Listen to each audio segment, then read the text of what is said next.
जय हिंद। आप लोगों को मैंने कल बताया था गांधी जी के बारे में कि गांधी जी उन्होंने दक्षिण अफ्रीका में किस प्रकार से संघर्ष किया और अपना वहाँ पे दबदबा उन्होंने स्थापित किया।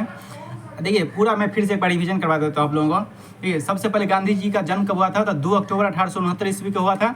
इसके बाद गांधी जी का शादी हुआ था 1891 ईस्वी में। ये एग्जाम के पॉइंट ऑफ व्यू से ज़्यादा इंपॉर्टेंट नहीं है, और ये सभी जो भी था मतलब सीखने के लिए, समझने के लिए, जानने के लिए, वो मैंने कल आप लोगों को बता ही दिया था। इसके बाद देखिए क्या होता है, गांधी जी दक्षिण अफ्रीका कब गए, ये बहुत ज़्यादा इंपॉर्टेंट है। गांधी जी देखिए मई 1893 ईस्वी में दक्षिण अफ्रीका गए थे, लेकिन यदि क्वेश्चन पूछेगा कि वहाँ पे कब पहुँचे थे, तो 24 मई 1893 को दक्षिण अफ्रीका गांधी जी पहुँचे थे पहली बार, ठीक है।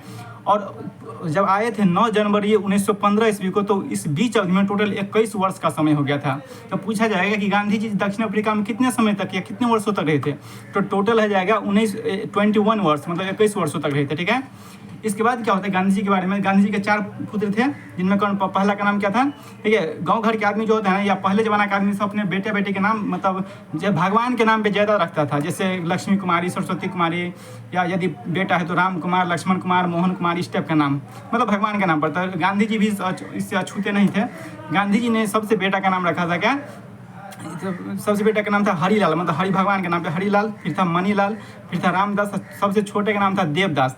इसमें से 2 बेटा हुआ था भारत में, मैंने इस भी बताया हुआ था। तीसरा बेटा हुआ था 1897 ईस्वी में दक्षिण अफ्रीका में। चौथा भी हुआ था 1900 ईस्वी में हुआ था, 1901 ईस्वी या 1901 ईस्वी में हुआ था। ये भी हुआ था दक्षिण अफ्रीका में, देवदास उसका नाम था, ठीक है। इसके बाद गांधी जी की पत्नी का नाम मैंने नाम बताया था कि पुतलीबाई नाम है, ठीक है। इसके बाद एक ठो क्वेश्चन बहुत इंपॉर्टेंट है जो मैंने आप लोगों को नहीं बताया था कि 1894 ईस्वी में गांधी ने नेटाल इंडियन कांग्रेस का स्थापना किया, और 1894 के ठीक 10 साल के बाद गांधी जी ने फिनिक्स आश्रम का स्थापना किया वहाँ पे। और फिनिक्स आश्रम का कार्य क्या था? तो फिनिक्स आश्रम का सबसे महत्वपूर्ण कार्य था कि वहाँ पे देखिए गांधी जी क्या कर रहे थे, 1894 ईस्वी के बाद से सत्याग्रह कर रहे थे। तो भाई जो व्यक्ति सत्याग्रह करेगा उसको यहाँ पे क्या चाहिए? तो सादा जीवन जीना पड़ेगा। जो लोग दुखी है तो उसी के अनुकूल अपना जीवन जिएगा ना। मतलब वर्तमान समय के नेता, कितना नेता होता है जो एकदम चश्मा है स्टाइलिश तरीका से पहन लेता हो जाता है विद्रोह करने के लिए, तो उसके साथ थोड़ी जनता जाएगी। तो इसलिए गांधी जी ने मतलब जिस प्रकार की समस्या था उस समय समाज में कि भारतीय जो मजदूर, बंधुआ मजदूर के रूप में जो गए थे वहाँ पे एग्रीमेंट करके, तो उसकी समस्याओं को उठा रहे थे। इसी कारण से गांधी जी भी उसी प्रकार के वेशभूषा में वहाँ पे लड़ाई कर रहे थे। तो उन्होंने सादा जीवन जीने के लिए, सत्य, अहिंसा और एकदम शारीरिक श्रम मतलब शारीरिक व्यायाम करने के लिए उन्होंने फिनिक्स आश्रम की स्थापना की थी, ठीक है। फिनिक्स आश्रम, फिनिक्स एक जगह का नाम है जो कि डरबन में है, समझ याद रखिएगा, डरबन में फिनिक्स आश्रम है, ठीक है। और फिनिक्स आश्रम किसके भावना से प्रेरित होकर गांधी जी ने स्थापित किया था, ये याद रखिएगा। तो एक रस्किन बॉन्ड नामक लेखक है जो कि ब्रिटिश लेखक है। इसका एक पुस्तक है unto the last. Unto the last का हिंदी पुस्तक का नाम है, एक्चुअल जो है इंग्लिश भाषा में लिखा गया है, उसका नाम है अनटू द लास्ट। लेकिन अनटू द लास्ट का मतलब होता है कि इस अंतिम तक, या इस अंतिम तक मतलब इसका मतलब होता है कि जो अंतिम छोर पे व्यक्ति है, तो उस तक भी जो सरकार की जो भी पोजीशन है या जो भी मतलब सामग्री है, तो वो अंतिम छोर पर भी पहुंचना चाहिए जो था। तो एक कॉन्सेप्ट आता है गांधी जी ने दिया था कि सर्वोदय की भावना कौन दिया था भारत में विचार? तो सर्वोदय का विचार दिया था सबसे पहले किसने? तो गांधी जी ने। और सर्वोदय का विचार जो गांधी जी लिए थे वो कहाँ से लिए थे? तो उसी अनटू द लास्ट पुस्तक है ना रस्किन बॉन्ड की, उसी पुस्तक से गांधी जी को प्रेरणा मिली थी सर्वोदय के बारे में। और फिनिक्स मतलब गांधी जी जो फिनिक्स आश्रम की स्थापना किए थे वो उन्हीं के सम्मान में या उन्हीं के भावना से प्रेरित होकर फिनिक्स आश्रम का उन्होंने स्थापना किया था। एक और महत्वपूर्ण क्वेश्चन है कि गांधी जी ने क्या किया? तो 1910 ईस्वी में लियो टॉल्स्टॉय फर्म मतलब टॉल्स्टॉय फर्म की स्थापना की जोहान्सबर्ग में, दक्षिण अफ्रीका में जोहान्सबर्ग है, तो वहाँ पे उन्होंने टॉल्स्टॉय फर्म का स्थापना किया। देखिए टॉल्स्टॉय अब एक आश्रम था ही, फिर दूसरा आश्रम का उन्होंने क्यों स्थापना किया? ठीक है, आप लोगों को मालूम होगा कि गांधी दक्षिण अफ्रीका में गांधी जी सत्याग्रह कर रहे थे किसके लिए? तो जो रजिस्ट्रेशन एक्ट लाया गया था उसके विरोध में। तो भाई स्वाभाविक बात है, सरकार शुरुआत में क्या करती है, जैसे वर्तमान समय में कॉकरोच आंदोलन हुआ तो सरकार ने क्या किया? दमन करने का प्रयास किया। तो उस समय तो ब्रिटिश शासन था, जो आधे से अधिक दुनिया पे ब्रिटेन का ही शासन था। तो उस समय भी ब्रिटेन ने क्या किया, मतलब गांधी जी को उस समय भी आंदोलनकारियों को, सत्याग्रहियों को क्या किया? तो जेल में भरने का काम शुरू कर दिया। तो भाई जो वास्तव लीडर होता है ना वो सभी का ध्यान रखता है। तो गांधी जी ने क्या किया? जो उनके बच्चे थे या उनके जो पत्नी थी, तो उन सभी को फिर खाना पीना कौन खिलाएगा, कौन उसको कमा के देगा? तो गांधी जी ने टॉल्स्टॉय फर्म की स्थापना की। वहाँ पे क्या किया जाता था? तो जीवन जीने का भी गुण सिखाया जाता था, और स्किल डेवलपमेंट से रिलेटेड कार्य भी सिखाया जाता था, ताकि व्यक्ति अपना जीवन यापन स्वयं कर सके, मतलब आत्मनिर्भरता की वहाँ पे शिक्षा दी जाती थी, कौशल विकास कराया जाता था। और ये टॉल्स्टॉय फर्म की जो स्थापना की गई थी, ये किसके सम्मान में किया गया था?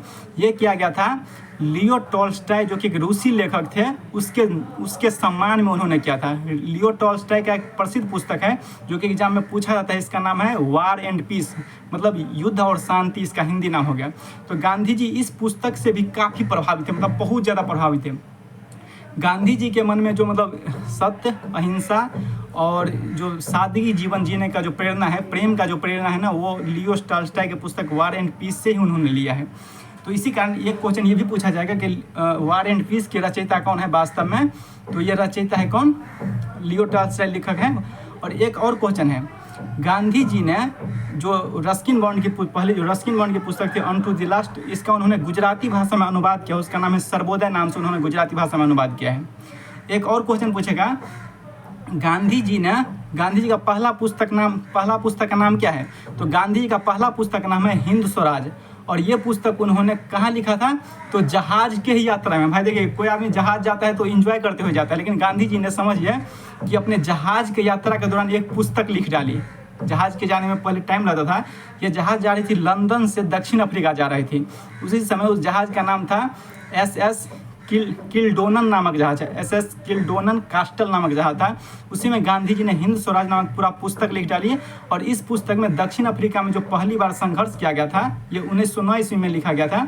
और इसमें जो 1906 ईस्वी में और 1908 ईस्वी में जो दक्षिण अफ्रीका में संघर्ष किया था गांधी जी ने सत्याग्रह के माध्यम से, इसका उन्होंने इसमें पूरा विस्तार से वर्णन किया है। इसके बाद देखिए, यदि गांधी जी की पहली पत्रिका के बारे में बात पूछेगा, तो गांधी जी की पहली पत्रिका है इंडियन ओपिनियन। ये कब लिखा गया था? ये इंडियन ओपिनियन पत्रिका कब वहाँ पे शुरुआत किया था गांधी जी ने? तो गांधी जी ने जून 1903 ईस्वी में शुरुआत की थी। लेकिन यदि औपचारिक रूप से पूछा जाएगा तो औपचारिक रूप से इसकी शुरुआत मानी जाती है 1904 ईस्वी से। ठीक है, अब उन्होंने इस पत्रिका की स्थापना क्यों, मतलब इस पत्रिका की शुरुआत क्यों की? भाई स्वाभाविक बात है, देखिए यदि कहीं पे भी आपको सरकार के विरुद्ध यदि कोई सत्याग्रह करना है या कोई आंदोलन करना है, तो आपको प्रचार प्रसार के लिए कोई तंत्र निश्चित रूप से चाहिए। जैसे या तो अखबार के माध्यम से प्रचार कीजिए, या वर्तमान समय में यूट्यूब है, टेलीग्राम है, फेसबुक है, व्हाट्सएप, उसके माध्यम से प्रचार कीजिए, या मीडिया चैनल है उसके माध्यम से प्रचार करवाइए। लेकिन प्रचार करवाना पड़ेगा। यदि आप प्रचार नहीं करवाते हैं ना, तो आपको सरकार ना मूली गाजर की तरह काट देगा। क्यों काट देगा? आप कहेगा कि भाई भारत में संविधान का राज है, सब कुछ है। देखिए आप समझिए, कोई भी सरकार नहीं चाहता है कि देश में आंदोलन हो उसके खिलाफ, इसीलिए सरकार पहले आंदोलन को दबाने का प्रयास करती है। जब भीड़ ज़्यादा बढ़ती है ना, तो उस ऐसी सिचुएशन में सरकार बात मानती है। तो इसीलिए मतलब जो हमारा विचार है, जिससे उस हाल ही में जो आंदोलन हुआ है, तो उसमें क्या किया, सत्य अहिंसा का विचार दिया गया था कि हम सत्य के साथ हैं, हम अहिंसात्मक क्रांति करेंगे। फिर भी लोग कई बार जो बाहरी आदमी घुस के वहाँ पे अथी खराब करने की कोशिश कर रहे थे। तो इसीलिए आपको प्रचार तंत्र की बहुत ज़्यादा जरूरत पड़ती है। तो गांधी जी जब दक्षिण अफ्रीका में 1906 में पहली बार सत्याग्रह शुरू किए थे, तो इससे पहले ही वहाँ पे जो नस्लभेदी घटनाएं हो रही थी, उसके प्रचार प्रसार के लिए और लोगों के सामने ये बात लाने के लिए उन्होंने 1903 ईस्वी में उन्होंने इंडियन ओपिनियन, मतलब इंडिया का क्या ओपिनियन है इस पर, तो ये उन्होंने शुरुआत कर दी थी। ठीक है, अब मालूम है कि 1940 में नेताली इंडियन कांग्रेस की स्थापना हुई थी, याद रखिएगा। 1900 इसके बाद क्या होगा, 1894 के बाद 1904 ईस्वी में ही 1896 ईस्वी में ही नेताली इंडियन कांग्रेस की स्थापना हुई थी। और 1904 ईस्वी में फिनिक्स फॉर्म की स्थापना की गई थी। फॉर्म का मतलब होता है आश्रम, होता है हिंदी में। और 1910 ईस्वी में लियो टॉल्स्टॉय, मतलब टॉल्स्टॉय फर्म की स्थापना की गई थी। और टॉल्स्टॉय फर्म की स्थापना जोहान्सबर्ग में किया गया था। देखिए पहली वाला जो था वो था डरबन में, और दूसरा वाला जो है वो है जोहान्सबर्ग में किया था। अब दक्षिण अफ्रीका के बारे में एक और चीज़ बताइए देते हैं आप लोगों को। देखिए दक्षिण अफ्रीका में वर्तमान समय में भी गांधी जी की एक पोती रहती है जिसका नाम है इला गांधी, और वहाँ पे वो 1999 से 2004 ईस्वी तक सांसद भी रह चुका है। और जिस पार्टी से जुड़ी है इला गांधी, उसका नाम है अफ्रीकी नेशनल कांग्रेस। याद रखिएगा, अफ्रीकी नेशनल कांग्रेस नाम है इसका। और इला गांधी किसकी बेटी है? तो गांधी जी के दूसरे बेटे जो मनीलाल है ना, उसकी बेटी है इला गांधी। ठीक है, अरे इसके बाद तो गांधी जी 9 जनवरी को आ गया था इंडिया में, 9 जनवरी को। एक और क्वेश्चन हम आप लोगों को कल नहीं बताए थे कि 1901 ईस्वी में जब गांधी जी ने कलकत्ता अधिवेशन को संबोधित किया पहली बार, उसमें उन्होंने भाग लिया, उस समय कांग्रेस के अध्यक्ष कौन थे, मतलब उस अधिवेशन की अध्यक्षता कौन कर रहे थे, तो दिनसा ई वाचा इसका नाम है। इसका पूरा ई का मतलब होता है दिनसा एडल जी वाचा, इसका पूरा नाम था। ये याद रखिएगा कि 1901 ईस्वी में कलकत्ता अधिवेशन के अध्यक्ष कौन थे, तो दिनसा जी एडल वाचा इसका पूरा नाम था। इसके बाद 9 जनवरी 1915 ईस्वी को गांधी जी इंडिया आ गए, और इंडिया में आने के बाद उसके उन्होंने अपना राजनीतिक गुरु किसको माना, तो उन्होंने अपना राजनीतिक गुरु गोपाल कृष्ण गोखले जी को माना। वही गोखले जी जो अक्टूबर 1912 में गांधी जी के निमंत्रण पर दक्षिण अफ्रीका गए थे घूमने के लिए, और वहाँ पे उन्होंने समस्याएं देखी और गांधी जी जिस प्रकार से उनका सामना कर रहे थे, तो इसीलिए उन्होंने आमंत्रित किया कि आप इंडिया में आइए और इंडिया की समस्याओं को समाधान करने की कोशिश कीजिए, ताकि भारत माता स्वतंत्र हो सके और भारत को अंग्रेजों से मुक्ति मिल सके। इसी कारण गांधी जी आए थे। 9 जनवरी 1915 ईस्वी को जो गांधी जी आए, तो इसी दिन वर्तमान समय में जो भारत में राष्ट्रीय प्रवासी दिवस है ना, वो मनाया था। राष्ट्रीय प्रवासी दिवस मनाया था, मतलब ये प्रवासियों के सम्मान में मनाया था। गांधी जी एक तरह से प्रवासी हो गए थे, मतलब प्रदेश में जाके वास कर गए थे, 21 साल तक रहा, फिर वापस आए इंडिया रहने के लिए, यहाँ के समस्याओं को समाधान के लिए। तो एक प्रकार के प्रवासी हो गए थे।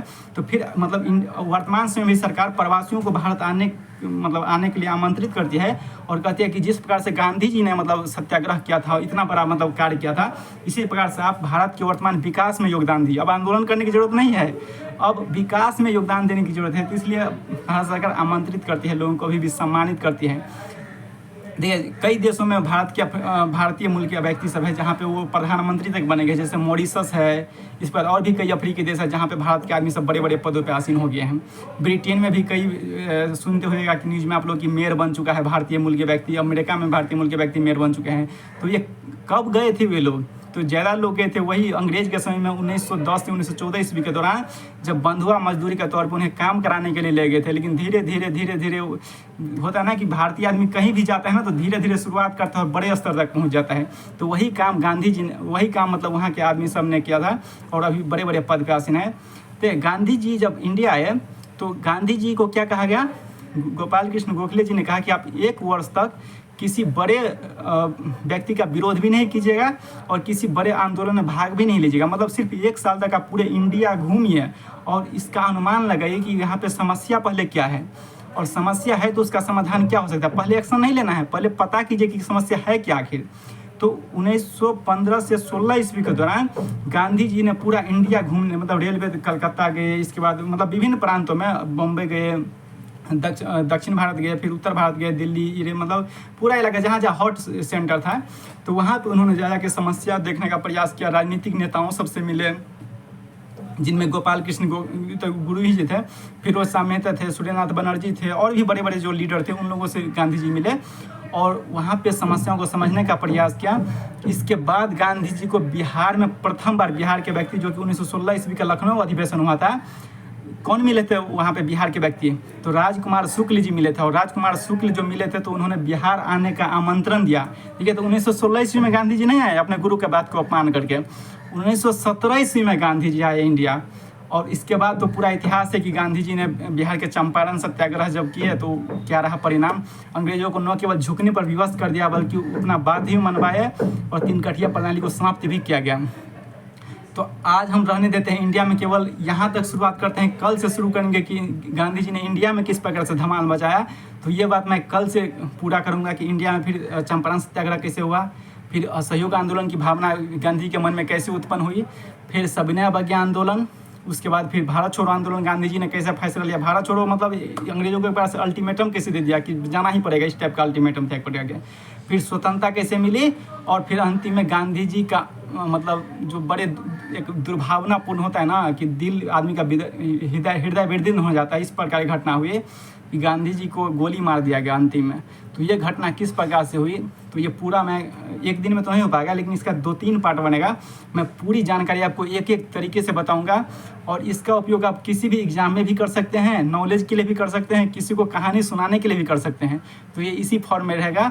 जय हिंद। ये जानकारी आप लोगों को कैसे लगी, अच्छा लगा तो कमेंट कम से कम ज़रूर कीजिए, ताकि कुछ मोटिवेशन हमको भी मिले और आप लोगों को नया नया वीडियो उपलब्ध कराऊँ। जय हिंद।